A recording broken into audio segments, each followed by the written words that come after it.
ဘန်တစ်ခုဖောက်ထွင်းခံရကြောင်းအချက်ပေးတံမြည်လာတာနဲ့ရဲတပ်ဖွဲ့ကသူတို့ရဲ့အတော်ဆုံးအဖွဲ့ကိုချက်ချင်းစေလွတ်လိုက်ပြီး Spicy လို့ခေါ်တဲ့ဓာတ်စောင့်ကြည့်ရေးစနစ်ကိုအသက်သွင်းလိုက်ပါတယ်မကြာခင်မှာပဲတန်တရားဖြစ်ပွဲကားတစ်စီးကိုရှာတွေ့ခဲ့ပေမဲ့ထူးဆန်းတာကတခိုးတွေရဲ့လက်ထဲမှာဘာပစ္စည်းမှပါမလာတာပါပဲရဲကားတွေအများပြားဝိုင်းထားလိုက်ပေမဲ့လမ်းမပေါ်မှာဘသူကိုမှမတွေ့ရတော့ပါဘူးတကယ်တော့တခိုးတွေကကွန်ပျူတာစနစ်ကိုဟက်ကင်းလုပ်ပြီးရုပ်တံအတုတွေနဲ့လှည့်စားကာထွက်ပြေးသွားကြတာဖြစ်ပါတယ်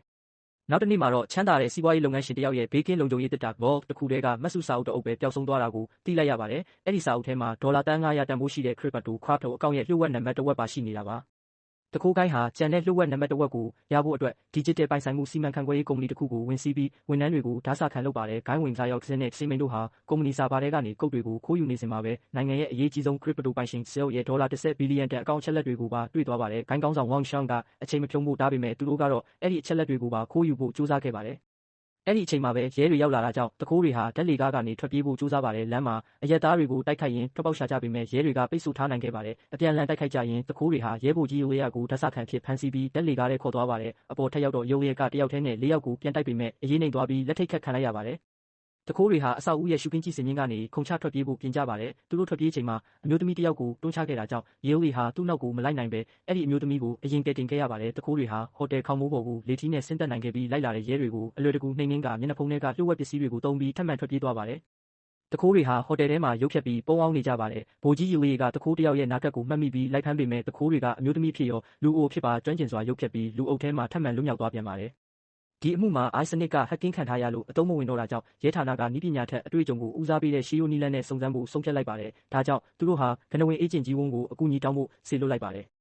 ဝမ်ဟာတနက်ပြစ်တိုက်ခိုက်ရေးနဲ့ထောက်လှမ်းရေးကဏ္ဍအသီးသီးမှာထူးချွန်တဲ့ချန်ပီယံတယောက်ဖြစ်ပေမဲ့အရင်ကအမှားတစ်ခုကြောင့်သူ့ရဲ့လုပ်ဖော်ကိုင်ဖက်တွေဆုံးခဲ့ရတဲ့အတိတ်ဆိုးရှိခဲ့သူပါရဲမေလေးချူကိုကသူ့နောက်ကိုတိတ်တဆိတ်လိုက်ခဲ့ပေမဲ့ဝမ်ကတော့အစကတည်းကရိပ်မိနေခဲ့ပါတယ်တကယ်တော့ချူကိုဟာဝမ်ရဲ့တည်ဆုံးသွားတဲ့တငယ်ချင်းဖြစ်သူရဲ့သမီးလေးဖြစ်နေပြီးနှစ်ပေါင်းများစွာအကြာမှာပြန်လည်ဆုံတွေ့ခဲ့ကြတာပဲဖြစ်ပါတော့တယ်ဂျင်းဇီယိုမတိလိုက်ခင်မှာပဲဝမ်ကသူ့ရဲ့ရင်ထိုးတစိမ့်ကိုခိုးယူသွားခဲ့ပါတယ်မကြခင်မှာပဲဝမ်ဟာရဲစခန်းရောက်လာပြီးဟိုတယ်ကဟက်ကာအတိုက်မခံရခင်ရခဲ့သမျှခက်ခူမှတ်တမ်းတွေရဲတွေရဲ့ဘာဒီကမ်ဗီဒီယိုတွေကိုအကုန်လိုက်ကြည့်ပါတော့တယ်မိနစ်ပိုင်းလောက်ကြည့်ပြီးတာနဲ့တခိုးတွေအားလုံးကိုဝမ်အလွယ်တကူရှာဖွေတွေ့ရှိသွားပါတယ်အကြောင်းရင်းကတော့အဲ့ဒီတခိုးတွေဟာကင်မရာတွေပွင့်နေသေးလားဆိုတာကိုလှည့်ကြည့်ခဲ့ကြလို့ပါပဲတစ်ဖက်မှာလည်းဂိုင်းသားတွေပုံနေတဲ့နေရာမှာဝမ်ရှန်ကဇမ်မန်ကိုထိုးကျိတ်နေပါတယ်အချိန်တွေအလားတပြုံးမိလို့ရဲမိတော့မလို့ဖြစ်ခဲ့ရတဲ့အတွက်ဒေါသထွက်နေတာပါဖေယောက်စင်ကဝင်တာတော့သူ့ကိုပါရိုက်ပါတယ်နှစ်ပေါင်းများစွာအရေးထဲမှာပုံးရှိုးွယ်ရှိုးနေလာခဲ့ပေမဲ့အခုတော့ကင်မရာထဲမှာရုပ်ထွက်သွားပြီးမို့ဝမ်ရှန်တယောက်အရန်ဒေါသထွက်နေတာပါရံပွဲကပြင်းထန်လာပြီးဝမ်ရှန်ကဓာတ်ထုတ်လာတာကြောင့်ကျန်တဲ့တခိုးတွေအားလုံးဝိုင်းဖြောင်းဖြပြီးငြိမ်အောင်လုပ်ရပါတယ်ဝမ်ကတခိုးတွေရဲ့ screen shot ပုံတွေကိုစူးစီးကြည့်တဲ့အခါမှာကုတ်အင်ဂျီအရှိဝတ်ထားတဲ့အမျိုးသားတယောက်ကိုသတိထားမိသွားပါတယ်သူကလည်းမှတ်တမ်းတွေထဲမှာခဏပါနေတာပါဆိုင်ကဝန်ထမ်း barista စီကရတဲ့တပ်ပုံကိုရဲတွေကစစ်ဆေးကြည့်ပြီးနောက်မှာဒီလူဟာလည်းခိုင်းဝင်တယောက်ပဲလို့ကောက်ချက်ချလိုက်ပါတယ်ဝမ်ကအဲ့ဒီလူကိုမြင်ဘူးတလို့ရှိနေပါတယ်သူကတော့အရင်ကနာမည်ကြီးအေဂျင့်ဟောင်းစစ်အတွင်းကထိပ်တန်းလုပ်ကြံရေးအဖွဲ့မှာတာဝန်ထမ်းဆောင်ခဲ့တဲ့အရေးတရှားတော့ဆိုသူပါပဲသူဟာချမ်းသာကြွယ်ဝဖို့အတွက်1980ပြည့်နှစ်တွေမှာအဖွဲ့ကနှုတ်ထွက်သွားခဲ့ပြီး1999ခုနှစ်မှာတော့လုံးဝအစဖျောက်ပျောက်ကွယ်သွားခဲ့တာပါအခုတော့အဲ့ဒီလှုပ်ဝက်စမ်းကျဲတဲ့လူပြန်ပေါ်လာပြီလို့ဝမ်ကယူဆပြီးသူ့ကိုဖမ်းဖို့စောင့်ကြည့်ရေးအဖွဲ့တစ်ဖွဲ့လွတ်ချင်နေပါတယ်ဒါပေမဲ့ဇုံမကအခုခေတ်မှာ Spice နည်းပညာတွေနဲ့အစားထိုးလိုက်ပြီးမို့စောင့်ကြည့်ရေးအဖွဲ့မရှိတော့ဘူးလို့ရှင်းပြပါတယ်ဒါပေမဲ့လည်းဒီအမှုအတွက်တော့အရေးပေါ်အဖွဲ့တစ်ခုဖွဲ့စည်းဖို့ခွင့်ပြုလိုက်ပါတယ်ဝမ်ကတော့အချိန်တိုအတွင်းမှာဘသူ့ကိုမှလေ့ကျင့်ပေးလို့မရနိုင်ဘူးဆိုပြီးတန်တရားဝင်နေပါတယ်အဲ့ဒီနောက်ရဲလေ့ကျင့်ရေးခန်းမမှာချွတ်ကုတ်ကလေ့ကျင့်ခန်းလုပ်နေတော့တခြားရဲတွေကသူမကိုရဲဖြစ်ဖို့အရက်ပလွန်းနေဆိုပြီးလောင်ပြောင်ကြပါတယ်ကျွန်တော်လည်းရှေ့မှာတင်ရဲရရှိတယောက်ကိုအလွယ်တကူလှည့်ချလိုက်တာကိုဝမ်မြင်သွားပြီးအခုမှပဲသူတို့ရဲ့လေးစားမှုကိုရတော့မယ်လို့တီးတန့်ချီးကျူးခဲ့ပါတယ်ညဘက်မှာတော့ဝမ်ကခေါင်းမိုးပေါ်မှာအရက်တောက်ရင်ချွတ်တို့ရဲ့အဖေတေဆုံးခဲ့တာကိုပြန်တတိယနေပါတယ်နောက်တစ်နေ့မှာဝမ်ကစောင့်ကြည့်ရေးအဖွဲ့ကိုလေ့ကျင့်ပေးမယ်လို့ကြေညာလိုက်ပြီးချုပ်ကုတ်ကလည်းလာစရင်ပေးပါတယ်သူကရဲမှန်းမသိအောင်ဘလို့လှုပ်ရှားရမလဲဆိုတာနဲ့အသေးအမွှားကိစ္စလေးကအစမှတ်မိနေအောင်တင်ကြားပေးပါတယ်လမ်းပေါ်ဆင်းတဲ့ပထမဆုံးနေ့မှာတော့လူမိမသွားအောင်အဖွဲ့ဝင်တွေကတာမန်ရက်သားတွေလိုဟန်ဆောင်ကြရပါတယ်ဒါပေမဲ့ဝမ်ကချုပ်ကုတ်ကိုတော့ဝက်ဖဲတစ်ချက်အနေနဲ့သူ့နားမှာပဲထားပါတယ်12ရက်ကြာပြီးနောက်မှာတော့ဇိမ့်မန်ကသူတို့အားလုံးအနားယူနိုင်ဖို့အတွက်နောက်ဆုံးတာဝန်တစ်ခုကိုစီစဉ်ပါတယ်စီတယောက်ရဲ့အကောင့်စာပါ server ထဲဝင်ဖို့ကတော့အရန်ခက်ခဲနေပါတယ်တကယ်တော့တခိုးတွေအားလုံးဟာမိဘမဲ့တွေဖြစ်ပြီးဝမ်ရှန်ကသူတို့ကိုပတ်စံတွေအမြဲလာပေးတတ်တာပါကျေးဇူးဆက်တဲ့အနေနဲ့1999ခုနှစ်မှာဝမ်ရှန်ကိုရဲတွေလိုက်တဲ့အခါဤကလေးကအတူတူရှိနေခဲ့ကြတာပါ15ရက်မြောက်နေ့မှာချူကိုကအစားတောက်သွားဝယ်ရင်အပြန်မှာမူးနေတဲ့လူတွေကအမျိုးသမီးတွေကိုရန်လုပ်နေတာတွေ့သွားပါတယ်ဝမ်ကမင်းကအသွင်ယူထားတာမို့နေမြေခံရဲကိုပဲဖုံးဆက်လိုက်လို့တတိပေးပေမဲ့ချူကိုကနားမထောင်ပဲဝင်ပါပါတယ်ရန်ပွဲဖြစ်ကြပြီးချူကိုကပြန်ချနိုင်ပေမဲ့လူအင်အားမမျှတာကြောင့်အခက်တွေ့နေတော့မှပဲဝမ်ရောက်လာပြီးစက္ကန့်ပိုင်းအတွင်းအကုန်လုံးကိုနှိမ်နင်းလိုက်ပါတယ်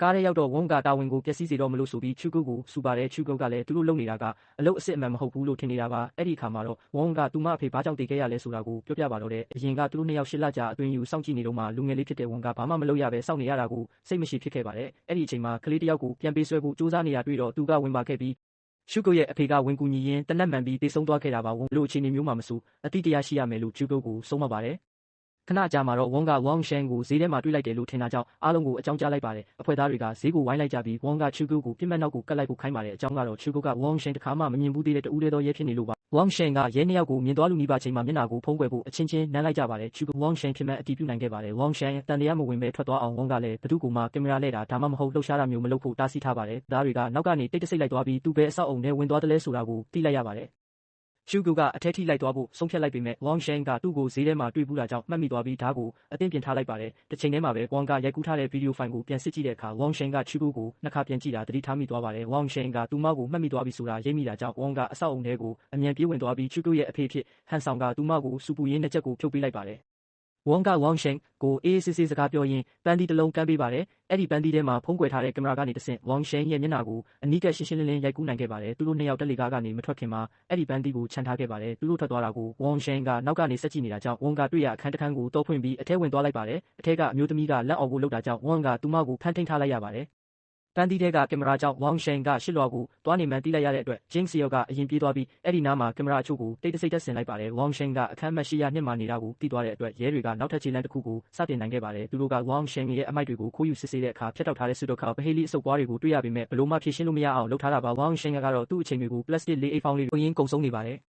ယ်နောက်ပိုင်းဈေးထဲမှာဝမ်ကအိမ်နီးချင်းတယောက်လိုဆက်ပြီးဟန်ဆောင်နေတော့ဝမ်ရှန်ကသူ့နားကပ်လာပြီးစကားဆက်မိပြောပါတယ်ဒါဟာတကယ်တော့စကားပြောရင်းဝမ်စီမှာလူ့ဝက်ဆက်ကရိယာတွေပါသလားဆိုတာစစ်ဆေးနေတာပါဝမ်ကသူဟာလောင်းကစားဝါသနာပါသူမို့လက်မှာအသားမှတက်နေတာဟာတနက်ကင်လို့မဟုတ်ပဲဖဲချက်ကင်လို့ပါလို့လိန်ပြောလိုက်ပါတယ်ဝမ်ကဝမ်ရှန်ကိုညစာဖိတ်တဲ့အခါအားလုံးအံ့ဩသွားရလောက်အောင်ပဲသူကလက်ခံလိုက်ပါတယ်ဝမ်ရှန်ရောက်လာတဲ့အခါမှာတော့အခန်းထောင်တိုင်းမှာခိုးနားထောင်တဲ့ဆက်တွေရှိမရှိအရင်ဆုံးစစ်ဆေးပါတယ်ညစာစားနေတော့သူကဖုန်းကိုစပွဲပေါ်တင်ထားတယ်လို့ချိုးကုတ်ကလည်းသူမဖုန်းကိုတင်ထားပြီးသူ့ဖုန်းထဲကအချက်လက်တွေကိုခိုးယူဖို့ကြိုးစားပါတယ်ဝမ်ရှန်ကသူတို့ပြောတဲ့ဇလန်းတွေကိုက်ညီမှုရှိမရှိသိအောင်မေးခွန်းတွေအဆက်မပြတ်မေးနေပါတယ်